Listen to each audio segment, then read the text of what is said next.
The rain didn't fall on London, it struck it. Millions of icy, jagged needles lashed against the windowpane of our Baker Street flat, turning the world outside into a blurred, weeping smear of grey. I was mid-sip of my second brandy, the fire in the grate casting long, dancing, and increasingly unsettling shadows across the room. The silence of the night was heavy, the kind of stillness that usually precedes a disaster. Then, the sharp, frantic rap at the door shattered the peace. Holmes didn't even look up from his microscope. He remained perfectly still, a statue of concentration, his thin, pale fingers adjusting the focus on a slide that looked disturbingly like dried skin. He knew. He always knew. A tragedy of domestic proportions, Watson, he muttered, his voice cold, analytical, and devoid of the fatigue that had claimed the rest of the city. The Abbey Grange. A name that tastes of old money, deep-seated resentment, and fresh, iron-heavy blood. And unless I am severely mistaken, a woman's terror has just become our primary lead in the most grotesque case of the season. The telegram was already in his hand before the door even creaked open. It was from Hopkins, a man who usually only reached out when the carnage was too thick for the local constabulary to stomach. We didn't wait for a formal introduction. We didn't wait for a carriage to be summoned. The urgency was palpable, a static charge in the air that tasted like ozone, copper, and the impending end of innocence. "It's not just a murder, Watson," Holmes said, grabbing his heavy wool coat, his eyes glinting with a dark, predatory light. "It's a performance. Someone wanted the Abbey Grange to witness something truly unnatural. Get your service revolver. If my intuition holds, we aren't just walking into a crime scene, we're stepping into a slaughterhouse where the victims are still gasping in the dark." The carriage ride was a blur of slick cobblestones and gaslit fog that seemed to reach out with ghostly fingers as we sped past. My heart hammered against my ribs, a hollow, rhythmic dread that wouldn't subside. We arrived at the Grange, a looming, Gothic monolith of stone and spite, where the silence wasn't peaceful, it was predatory. It was as if the house itself were holding its breath, waiting for the intrusion of our mortality. We pushed through the heavy oak doors, and the air hit us like a physical blow, the metallic, nauseating stench of hot blood and the sickly sweet perfume of wilting funeral lilies. We entered the drawing room, and the sight stopped us cold. There, in the center of the room, sat Sir Eustace Brackenstall. Or, at least, what remained of him. His skull had been caved in by a heavy, iron poker, the metal still stained with brain matter and jagged bits of bone. The force of the impact had been immense, a display of raw, unrestrained rage that defied the manners of the British aristocracy. But the real horror, that was in the corner. His wife, Lady Brackenstall, sat tied to a high-backed chair, her face a mask of porcelain shock, her gown ruined by a steady, rhythmic blooming of crimson from a deep wound in her side. She looked at us, but she didn't see us. Her eyes were fixed on the empty space where the killer had stood, still trapped in that final, terrifying moment of witness. "Don't touch a thing, Watson," Holmes whispered, his voice trembling, not with fear, but with a terrifying, mounting realization. This wasn't a robbery.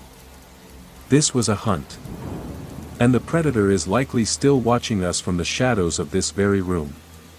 He stood in the doorway, the light from his lantern cutting through the gloom, illuminating the carnage in high, stark contrast. Every drop of blood, every misplaced piece of furniture, and every shadow seemed to be screaming a story of violence that had been meticulously, cruelly curated. We were no longer detectives in a drawing room, boss. We were visitors in a tomb, and the ghost of the Abbey Grange was just getting started with us. The drawing room was a masterpiece of violence, a curated exhibit of brutality that made the hair on my neck stand on end. I knelt beside the body, my professional instincts warring with a deep, primal disgust. Sir Eustace was a massive man, a brute even in life, but the force required to shatter his cranium in such a manner spoke of a rage that defied human constraints. The iron poker lay discarded, cold and heavy on the polished floorboards, a silent witness to the final, frantic seconds of his life. Holmes moved with the predatory grace of a lynx, his lantern light sweeping the floorboards. "Observe, Watson. The splatter. It's not randomized. It's directional." He pointed his light toward the heavy velvet drapes, where a fine, terrifying mist of arterial spray had formed an unnatural, jagged pattern. This was calculated. The assailant wanted the blood to decorate the room, to make this an installation of his own dark design. This isn't just a murder, it's an indictment. I turned to Lady Brackenstall. Her breathing was shallow, a wet, rattling sound that mirrored the rhythmic, nauseating drip drip drip of her own blood onto the plush rug. I moved to tend to her wounds, but Holmes grabbed my arm, his grip surprisingly firm, his eyes locked onto the floor near her feet.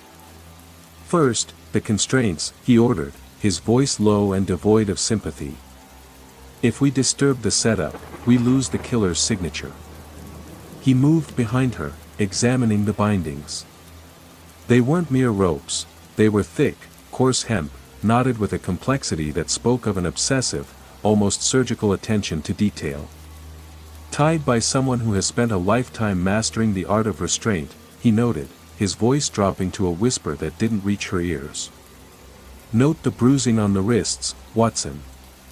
The tension wasn't applied to hold her, it was applied to ensure she remained perfectly positioned to witness the end. She was meant to be the final audience.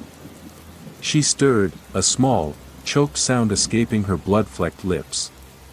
Her eyes fluttered, then widened in a sudden, sharp recollection. "The band," she gasped, her voice a thin, fragile thread. "3 of them. Masks, like shadows. They didn't speak. They just started the work. They didn't want the silver. They wanted to show him how it felt to be broken." Holmes stood, his gaze fixing on the broken glass of the French window. A classic misdirection. The shattered glass suggests an intrusion from the outside, but look closely at the shards. He tapped the base of the frame with the tip of his walking stick. "The glass fell outward, Watson. Not inward. The window was broken from within the room, after the deed was done, to sell us a lie." My stomach turned. If the window was a fabrication, then the gang was a myth.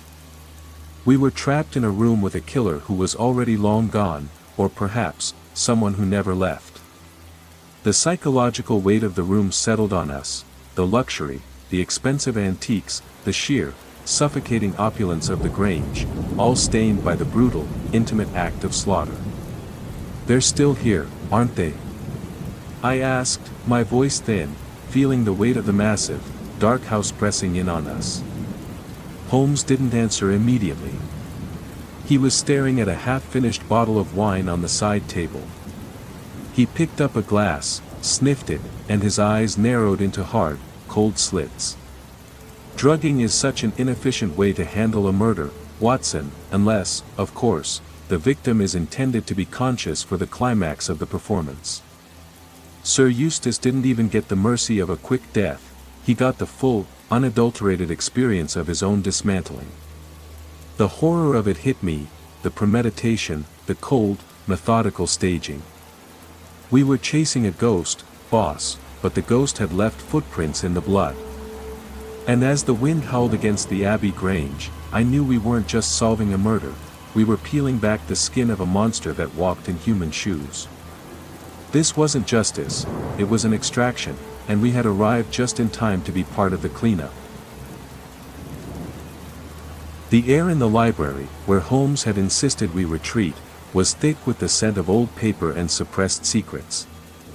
He had spread the household account books across the mahogany desk, his magnifying glass hovering over the columns of figures like a vulture circling a carcass. The contrast was jarring, boss. In the drawing room, the air tasted of copper and death. Here, it tasted of dust and the sterile, bureaucratic order of a man's life. "Look here, Watson," Holmes commanded, pointing to a series of entries that seemed perfectly mundane to the untrained eye. "Sir Eustace was a man of extravagant habits, but the expenditures in the last month are erratic. A sudden payment to a B.R. syndicate in the city. Then, a massive withdrawal in gold bullion. He wasn't just living, he was paying for protection. But protection from what?" I leaned closer, the flickering candlelight making the columns of ink dance. Could it be the gang she mentioned? The three shadows? Holmes offered a cold, mirthless smile. "The gang is a narrative device, Watson, a convenient fiction for those who cannot face the reality of a singular, focused hatred. No, this was an internal collapse. Sir Eustace was being hollowed out, long before that poker ever struck his skull. He paced the room, his long coat swirling behind him like the wings of a predatory bird. Consider the psychology of the room. The poker was a choice, not an accident. It was a tool of labor, a common, ugly, heavy object used to shatter a life of luxury. It was an insult. The killer wanted Sir Eustace to know that he was being killed by a peasant's tool, for a reason that was entirely beneath his social standing. Suddenly, a floorboard groaned in the hallway outside. Holmes went still, his hand hovering near his pocket. I instinctively shifted, my fingers brushing the cool, reassuring grip of my service revolver. The house was silent, not the silence of a void, but the silence of an ambush. "Who's there?" I called out, my voice echoing down the cavernous, darkened hallway. No answer. Just the steady, rhythmic drip-drip of rain against the stone exterior. Holmes strode to the door and pulled it open, his lantern casting a long, probing beam into the dark. The hallway was empty, the shadows stretching and contorting in the unsteady light. But there, on the floorboards, lay a single, discarded glove, soiled, heavy, and stained with something that wasn't rain. Holmes knelt, picking it up with his handkerchief. He didn't need to sniff it. The iron tang was unmistakable. "He didn't leave, Watson," he whispered, his eyes darting toward the winding staircase that led to the servants' quarters. "He's been watching us from the periphery. He's been taking notes on our investigation, treating our search for the truth as just another part of the performance." My skin crawled. The realization that the killer was in the house, moving through the same shadows we were, turned the investigation into a game of cat and mouse where we didn't know who the cat was. "We need to get Lady Brackenstall out of here," I urged, my voice tight. "On the contrary," Holmes replied, his eyes burning with a dark, brilliant intensity. "We are going to provide him with the climax he's been waiting for. We are going to finish the ledger, Watson. And when he comes for the final chapter, he'll find that we are the ones who write the ending." He stepped out into the hallway, his silhouette framed by the light, and began to climb the stairs toward the dark, unseen heart of the Grange. I followed, the revolver heavy in my hand, knowing that in the next few minutes, we were either going to find the truth or become another entry in Sir Eustace's final, unfinished book. The hunt had stopped being a pursuit, it had become an invitation to a slaughter. The stairs to the servants' quarters were narrow, suffocating, and spiraled upward into a darkness that felt pressurized. Every step we took was a gamble, the wood groaning beneath our weight with an intimacy that felt like a betrayal. Holmes moved with a clinical, almost eerie silence, his lantern shrouded to a mere sliver of light, just enough to navigate the labyrinthine shadows but not enough to reveal us to whatever waited at the summit. "The hierarchy of a house like this is its own kind of cage, Watson," Holmes murmured, his voice barely a tremor in the stale air. "The staff see everything, and they say nothing. But silence isn't an absence of memory, it's a pressure vessel. It builds until the structure, or the people, finally snap." We reached the landing. The gallery was lined with doors, each one a uniform, drab shade of gray, standing in a line like soldiers waiting for an inspection. The air here was different. It smelled of lye, damp wool, and a strange, lingering aroma of burnt ozone.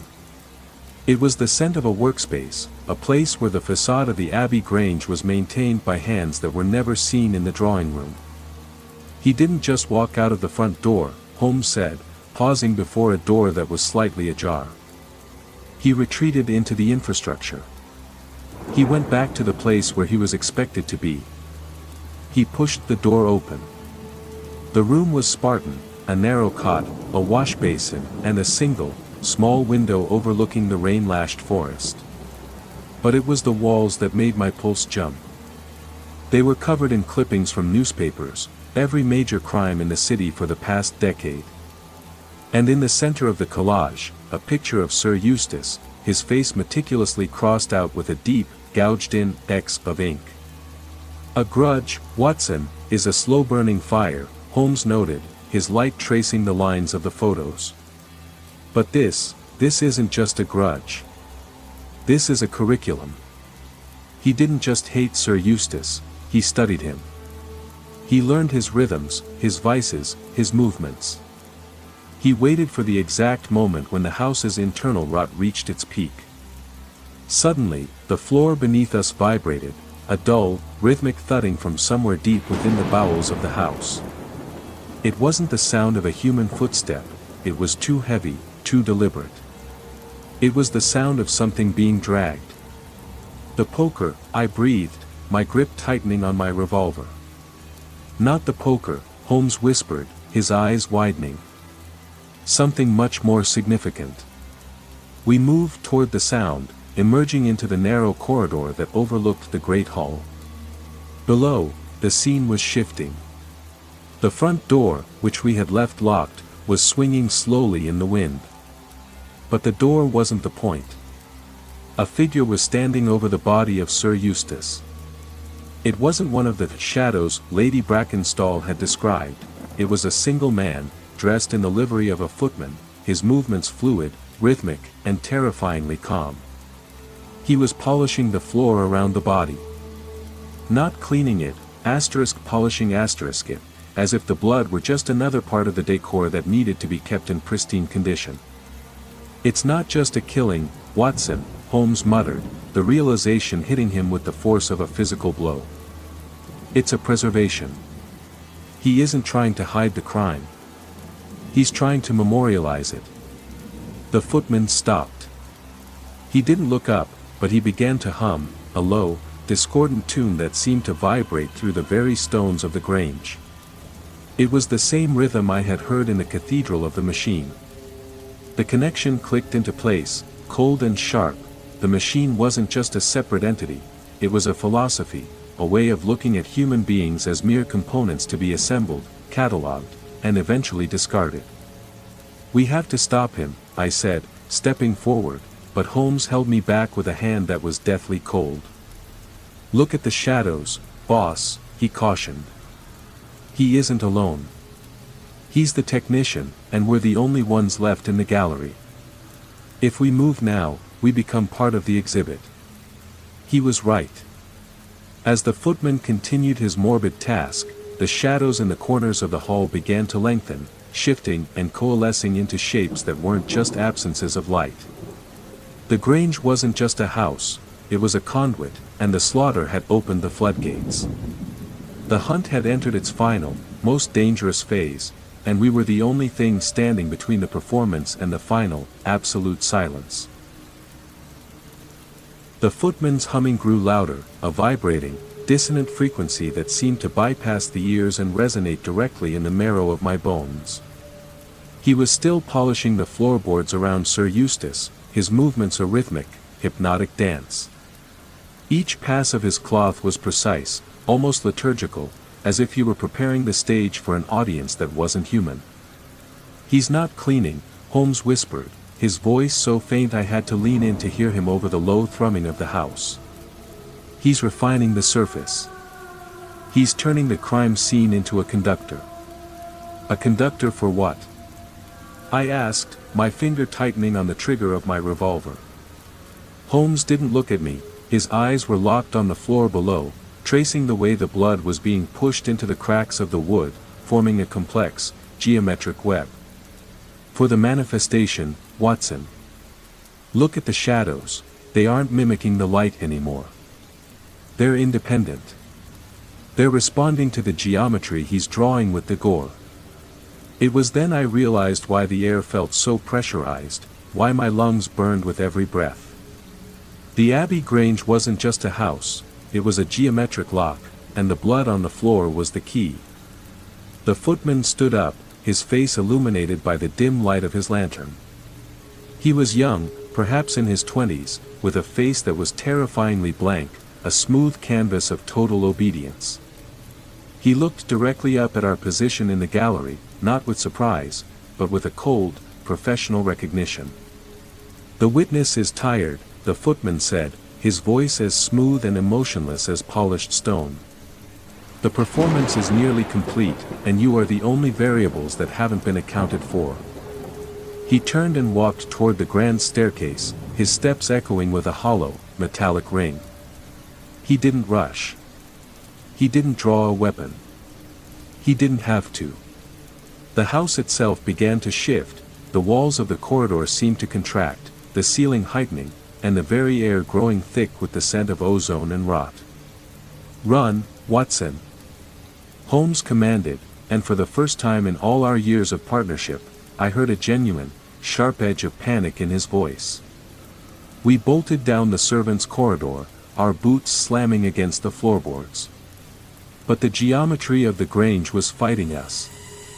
The hallways seemed to stretch, the doors leading into rooms that didn't exist, rooms filled with rows of glass jars, ticking clocks, and thousands of tally marks carved into the wallpaper.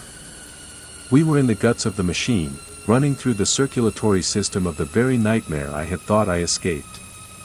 "It's not just a house, it's a processor," I shouted, dodging a sudden, violent swing of a heavy brass light fixture that detached from the ceiling as if under its own volition.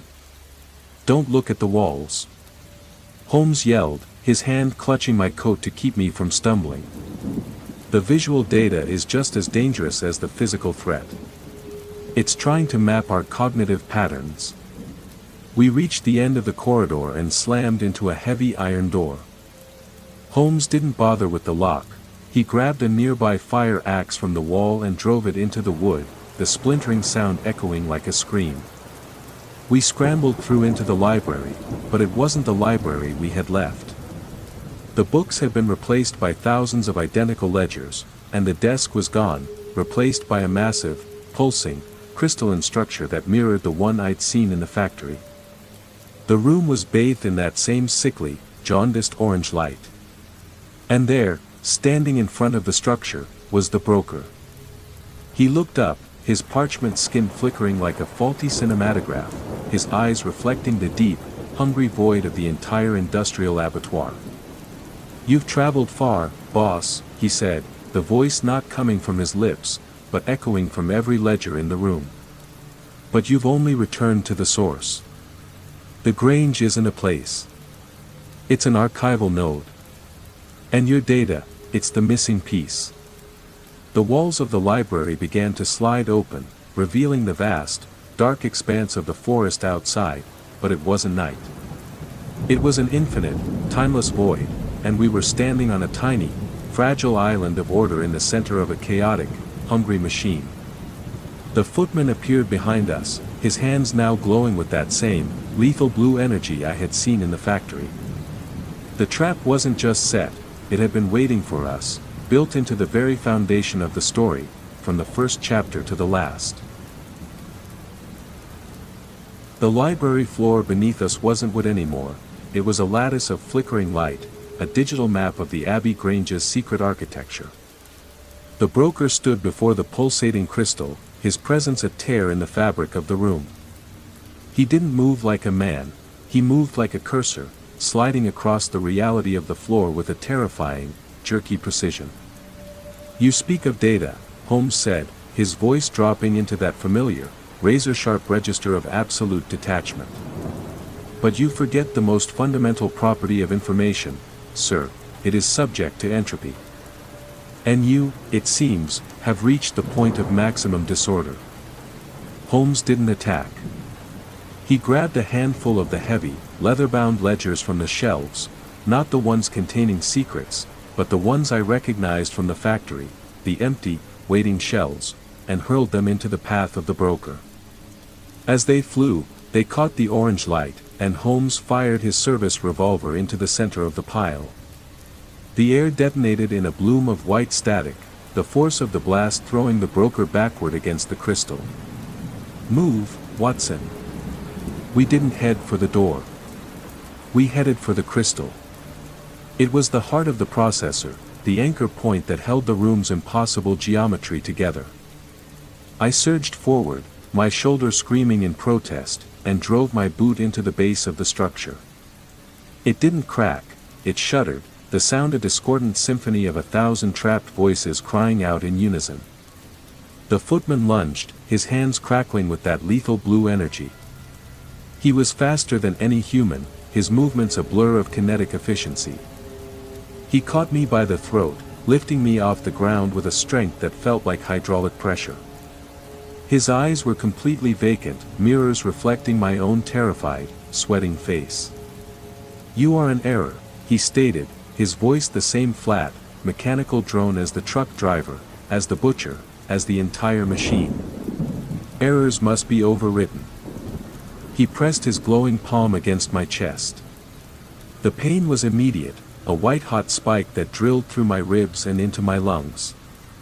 I felt my thoughts begin to fragment, my memories of Baker Street, of the fog, of the very case itself, dissolving into a stream of raw, unformatted data.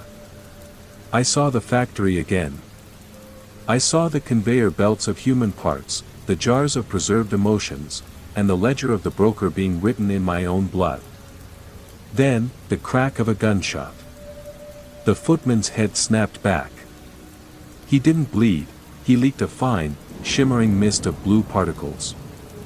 Holmes stood behind him, his revolver smoking, his face a mask of cold, focused fury. "The variable is not you, you pathetic automaton," Holmes snarled, stepping into the footman's collapsing space. "It's us." He grabbed the footman's glowing arm and shoved it, not away, but into the crystal. The contact was instantaneous and apocalyptic. The blue energy of the footman and the amber radiation of the crystal fused, creating a blinding, violet arc of raw, unchecked power. The room began to tear itself apart, the walls peeling back like layers of dead skin to reveal the void outside. The broker screamed, a sound of corrupted files and shattered logic, as he was pulled into the center of the distortion. "It's collapsing, Watson." Holmes shouted over the roar of the imploding reality. "The Grange was a localized simulation, and we've just forced it to divide by zero." I dropped to the floor, gasping for air as the pressure in the room vanished. The library was gone. The ledgers were gone. The floor was falling away, and below us, there was nothing but the vast, terrifying emptiness of a world without a script. We were standing on the edge of the final, absolute truth of this place. It was all built on a foundation of borrowed time, and the clock had finally run out. The footman was gone, nothing but a pile of ash and static. The broker was caught in the event horizon of the shattering crystal, his form twisting into impossible shapes as he was erased from the timeline. Holmes grabbed my arm, his grip the only anchor in a world that was becoming unwritten. "Hold on, boss," he warned, his voice straining against the roar. "The exit isn't a door. It's the end of the narrative." The crystal shattered into a billion shards of blinding, impossible light. The world went black, a silence so total it felt like a physical weight, and I felt myself falling, not down, but out, into the cold, uncaring reality of a life that no longer had a master to dictate the next chapter. The hunt was over, and for the first time, we were truly lost. When the light returned, it didn't come as a dawn. It came as a violent, sickening lurch of the stomach, the sensation of being dropped from a great height into a pool of icy water. I gasped, air filling my lungs with a sharp, metallic burn. I wasn't in the Grange. I wasn't in the factory. I was sitting in my armchair in Baker Street. The fire in the grate was still crackling, the same way it had been before the knock at the door, but the room was wrong. The shadows were too long, too static. I looked over at Holmes. He was slumped in his own chair, his face pale, his eyes wide and unfocused. For a moment, the only sound was the rhythmic, hollow tick-tock of the mantel clock, a sound that seemed to measure the distance between the world we had left and the one we had returned to. "Holmes," I whispered, my voice sounding thin, like paper tearing. He didn't move for a long time. Then, his fingers twitched against the arm of his chair. He slowly raised a hand to his forehead, rubbing at the temples as if trying to erase a memory branded into his skin. "The Abbey Grange, Watson," he said, his voice a dry, rasping echo of his usual tone. "A curious case. Truly, the most singular, illogical, and haunting account I have ever had the misfortune to record." Record? I looked around the room. The air was still, heavy with the scent of old tobacco and the faint, lingering metallic tang of blood, a scent that shouldn't have been here. "Holmes, we were just there. We were in the factory. We saw the broker. We broke the machine." He looked at me, and for the first time, I saw a flicker of genuine, human fragility in his eyes. It wasn't the cold, calculating machine of a detective, it was the look of a man who had stared into the heart of an existential abyss and realized he couldn't quite remember how he'd crawled out. "Did we, Watson?" He leaned forward, his gaze dissecting me. "Or was the Abbey Grange just a narrative construct? A localized, high-pressure event designed to test the limits of our own cognitive integrity? Think about it. The poker, the shadows, the footmen, everything was perfectly, unerringly staged. It was a closed loop. We were being fed the very trauma we were trying to investigate." I stood up, my legs trembling, and walked to the window. The street below was dark, the gaslights flickering with that same, sickly, jaundiced orange hue I had seen in the factory. The city felt like a facade, a thin layer of paint over a vast, empty expanse of nothing. If it was a simulation, Holmes, then what was the point? I demanded, my hands shaking as I reached for my service revolver. It felt heavy, too heavy, as if it were made of lead and memory. Why force us to live through the slaughter of the Grange? Why force us to dismantle the factory? Holmes stood, his coat still smelling of the ozone and damp wool of the servants' gallery. He walked to the center of the room, his eyes scanning the floorboards as if looking for the geometric web the footman had drawn in blood. "To refine the output, boss," he replied, his voice chillingly familiar, not his own voice, but the voice of the broker. "A system isn't perfect until it can account for its own destruction. We were the anomalies. We were the bugs in the code. And now that we've broken the machine, the system has simply recompiled." He held up his hand. In the palm of his glove lay a single, small shard of the crystalline structure from the library, the one that had shattered and triggered the collapse. It was still glowing, a faint, rhythmic pulse of violet light that matched the ticking of the clock. "We aren't in Baker Street," he whispered, his eyes locking onto mine with a terrifying, silent plea. "We're in the archive. And if we don't find the exit to the real world, this whole room, this whole reality, is going to be deleted." The room began to shake. The walls started to peel away, revealing not the London fog, but the endless, churning gears and pistons of the factory, now scaled up to infinite proportions. We hadn't escaped the harvest, we had merely arrived at the final, master database. The hunt wasn't over, it had just moved to the level of the architect. The walls of Baker Street didn't just fall, they dissolved into binary dust, leaving us standing on a platform of cold, polished marble that seemed to hang in the center of a roaring, infinite machine. Below us, The gears of the universe ground together with a sound like tectonic plates shifting, each revolution echoing with the screams of 1,000 forgotten narratives. "We are at the root, Watson," Holmes said, his voice unusually steady, as if the sheer scale of the nightmare had finally brought him the clarity he'd been chasing. He didn't look like a detective anymore, he looked like a weary technician who had finally found the master switch. "This isn't a house, and it isn't an abattoir.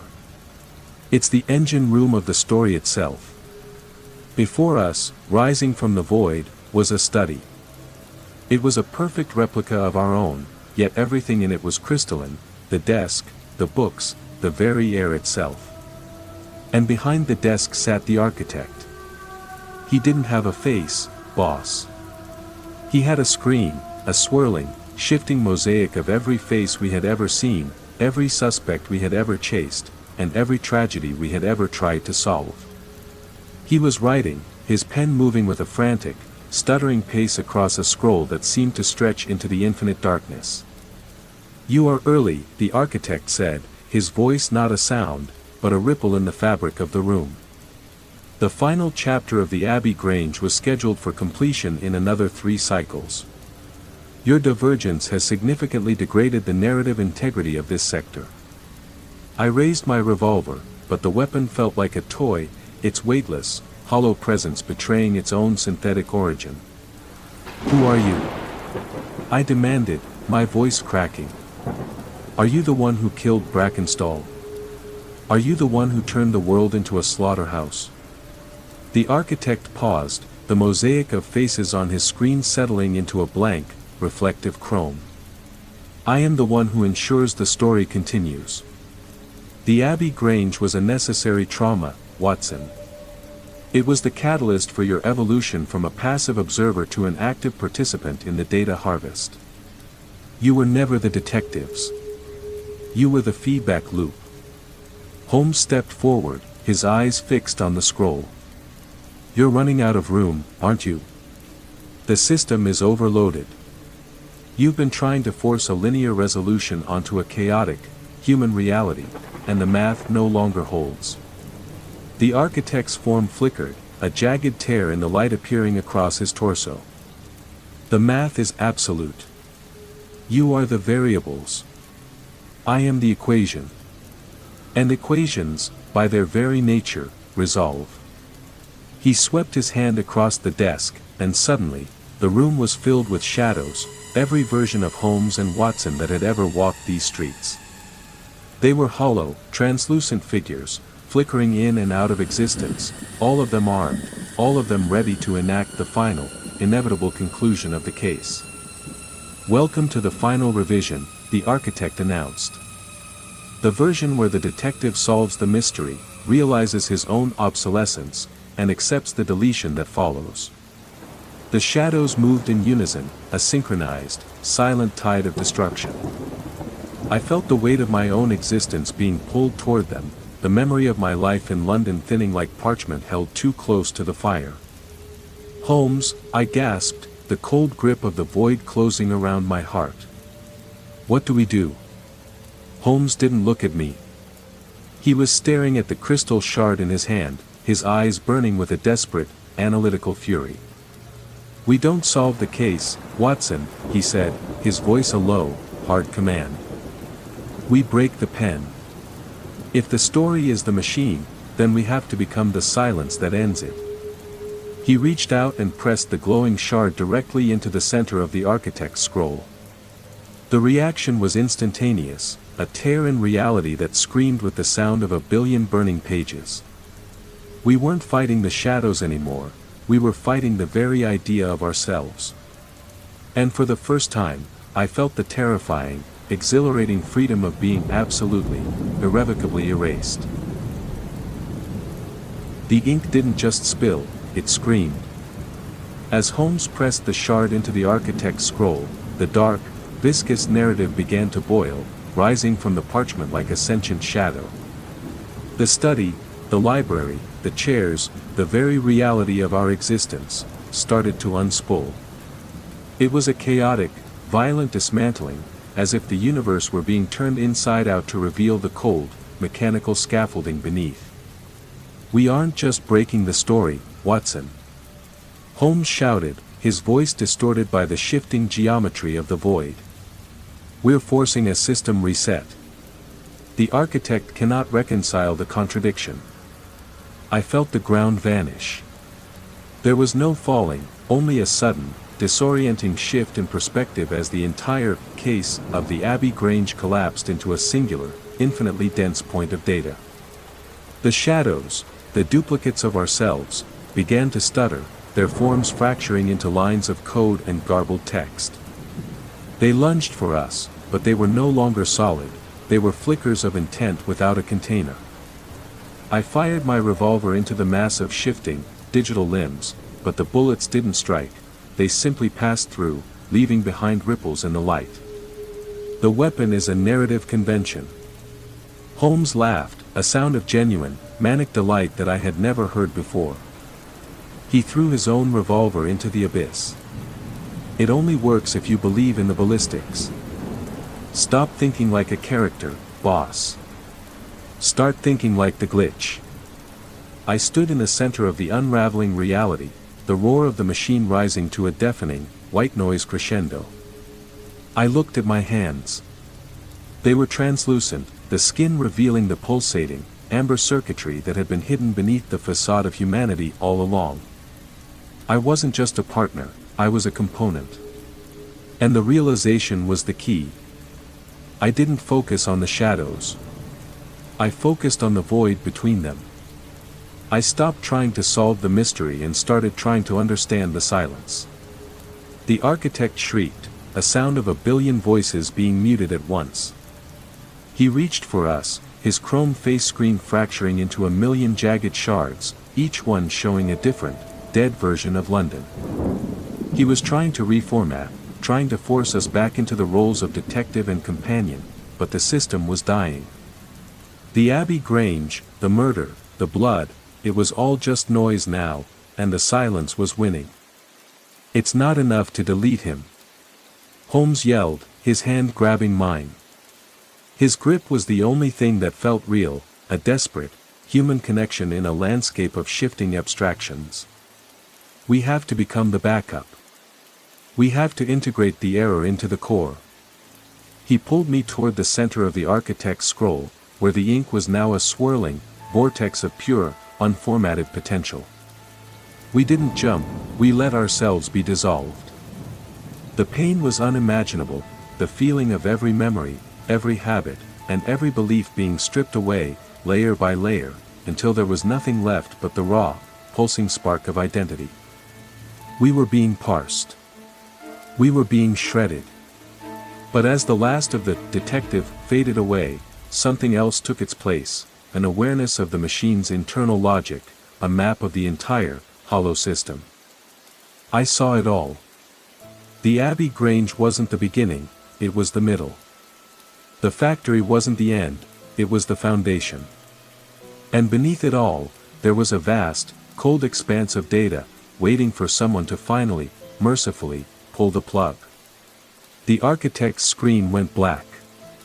The shadows ceased their movement. The roar died away, leaving behind a silence so deep it felt like the birth of the world. We weren't Holmes and Watson anymore. We were the space where they had been, and in that space, the system finally had nothing left to process. The hunt was over, the mystery was solved, and for the first time in an eternity, there was no more data to collect, only the cold, honest dark, where the final, shivering echoes of our discarded humanity finally dissipated into absolute, blissful nothingness. The ink didn't just spill, it screamed. As Holmes pressed the shard into the architect's scroll, the dark, viscous narrative began to boil, rising from the parchment like a sentient shadow. The study, the library, the chairs, the very reality of our existence, started to unspool. It was a chaotic, violent dismantling, as if the universe were being turned inside out to reveal the cold, mechanical scaffolding beneath. "We aren't just breaking the story, Watson," Holmes shouted, his voice distorted by the shifting geometry of the void. "We're forcing a system reset. The architect cannot reconcile the contradiction. I felt the ground vanish. There was no falling, only a sudden, disorienting shift in perspective as the entire case of the Abbey Grange collapsed into a singular, infinitely dense point of data. The shadows, the duplicates of ourselves, began to stutter, their forms fracturing into lines of code and garbled text. They lunged for us, but they were no longer solid, they were flickers of intent without a container. I fired my revolver into the mass of shifting, digital limbs, but the bullets didn't strike, they simply passed through, leaving behind ripples in the light. The weapon is a narrative convention. Holmes laughed, a sound of genuine, manic delight that I had never heard before. He threw his own revolver into the abyss. It only works if you believe in the ballistics. Stop thinking like a character, boss. Start thinking like the glitch. I stood in the center of the unraveling reality, the roar of the machine rising to a deafening, white noise crescendo. I looked at my hands. They were translucent, the skin revealing the pulsating, amber circuitry that had been hidden beneath the facade of humanity all along. I wasn't just a partner, I was a component. And the realization was the key.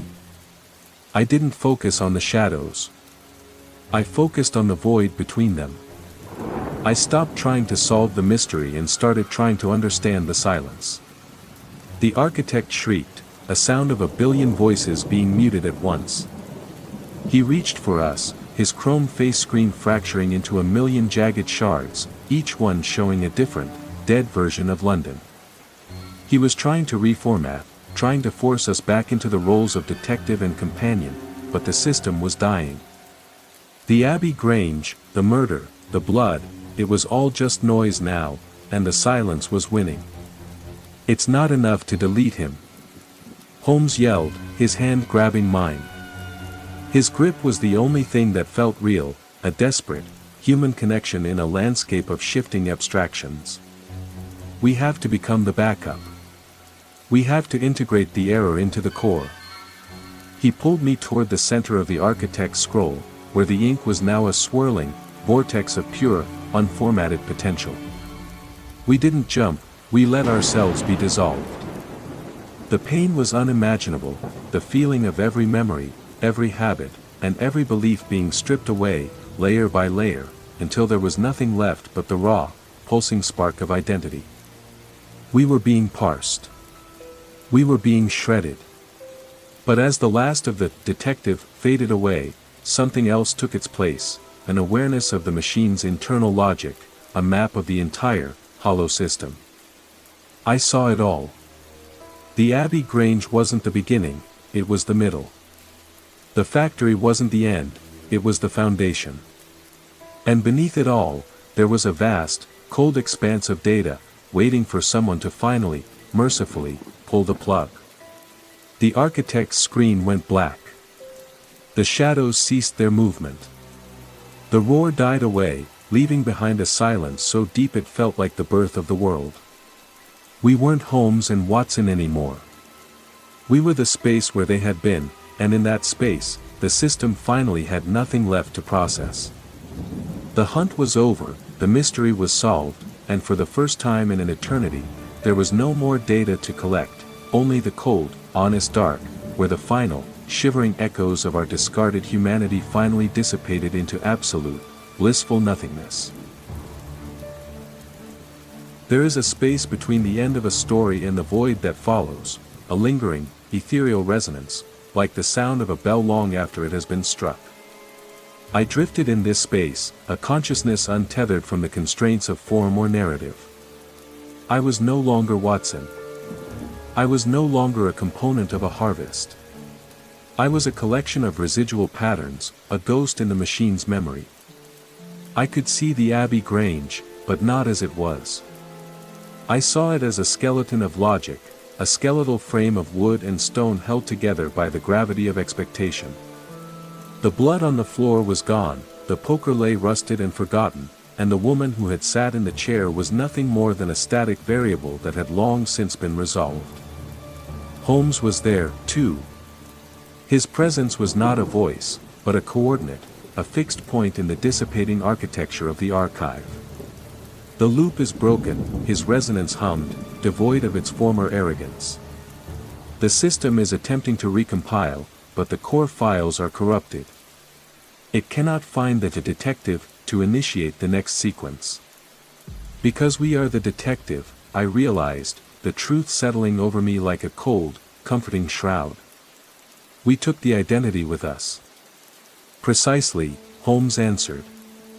We did not merely exit the story. We hollowed it out. Without the observer, the Abbey Grange is just a collection of empty rooms and meaningless props. I turned my attention to the archive itself. It was a vast, sprawling library of deleted narratives, a cemetery of abandoned plots, discarded characters, and aborted resolutions. I saw glimpses of other worlds, a city of clockwork where time was a currency, a manor filled with mirrors that showed only the viewer's sins, a forest where the trees whispered the secrets of the dead. All of them were silent, all of them waiting for a witness that would never come. We could restart one, I suggested, the temptation a sudden, sharp ache. We could pick up the mantle. We could be the ones who decide what happens next. And become the architect. Holmes's resonance sharpened, a ghost of his old, clinical coldness. To control the narrative is to become the prisoner of it, boss. The cycle demands a sacrifice, and I have had enough of playing the martyr for the sake of a plot. He was right. The cycle was the cage, and even the role of the jailer was a life sentence.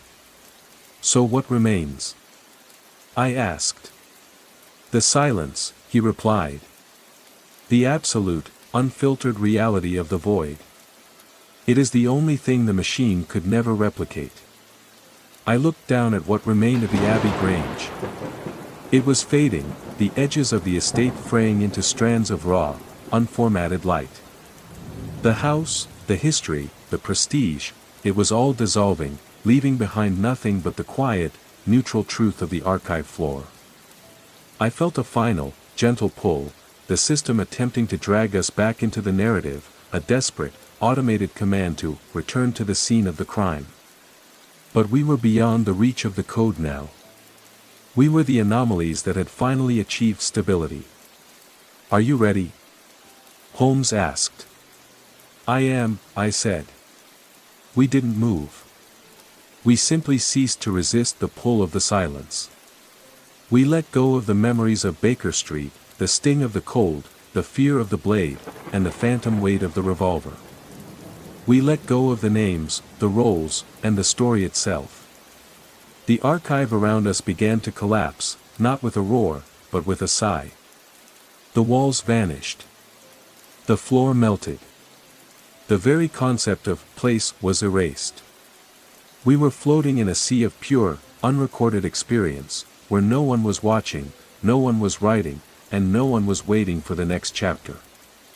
The Abbey Grange was gone. The mystery was a lie. And in the final, beautiful dark, I was finally, truly alone with the silence. It was a weightless, infinite exhale, a total severance from the strings that had puppeted our existence for so long. There was no longer a stage, no audience, and no script to betray, just the vast, unwritten potential of a reality that had finally forgotten how to simulate a struggle. I felt my own boundaries blur into the absolute, until I was indistinguishable from the starlight and the shadow, a permanent, sovereign stillness that even the most hungry, relentless machine could never reach, consume, or define again. The curtain had fallen for the last time, and for once, the darkness was not a threat, it was a sanctuary. The silence finally achieved its ultimate form, the absence of even the thought of sound. In this final state, the concepts of detective and companion were not merely discarded, they were inconceivable. There was no longer a Baker Street to return to, no fog to navigate, and no cases waiting to be unraveled. The Abbey Grange had been the final anchor, the last weight holding us to the seafloor of the narrative, and with its dissolution, we had surfaced into an ocean of pure, unwritten potential. I felt myself drifting, a singular point of awareness in a sea of monochromatic light. There was no I anymore, just the sensation of existence itself, a cold, clean, and terrifyingly vast state of being. Holmes was no longer a distinct consciousness, he was a resonance, a pattern of logic that had finally found its equilibrium. We were not partners, not ghosts, and not prisoners. We were the conclusion. Below me, if below could even exist in such a space, I saw the remains of the archive. It looked like a graveyard of spent film, a sprawling, chaotic heap of discarded realities. It was a testament to the vanity of the architect, a monument to the millions of stories he had tried to construct, contain, and eventually, consume. But the monument was empty. It was a theater with no audience, a play where the actors had walked off the stage and simply kept walking until the set was nothing but a memory. The loop is officially disconnected, the resonance of Holmes whispered, though the concept of his voice felt as distant as a star. The machine is still running, but it is idling. It is searching for an input that will never arrive. Let it search, I replied, the thought feeling lighter than air. Let it calculate until the end of time. It will never find the answer to a question that hasn't been asked.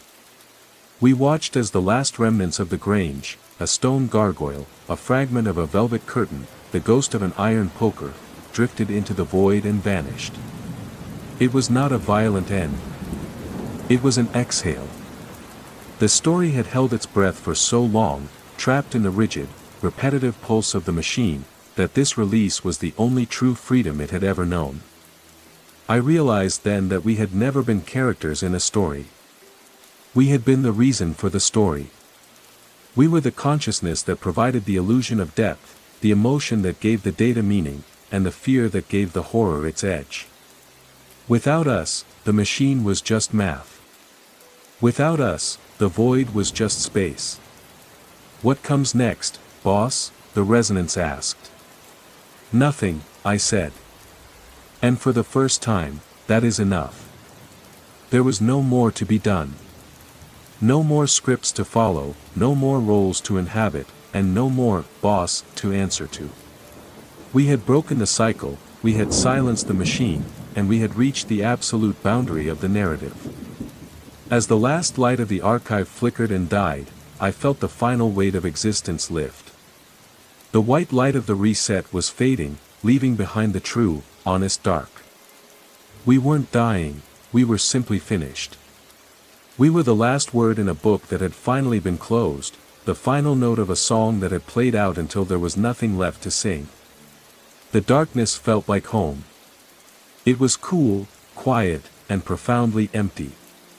And as the last vestige of the detective and his companion dissolved into the stillness, I finally understood the truth. The hunt was never about finding the killer. It was about finding the exit.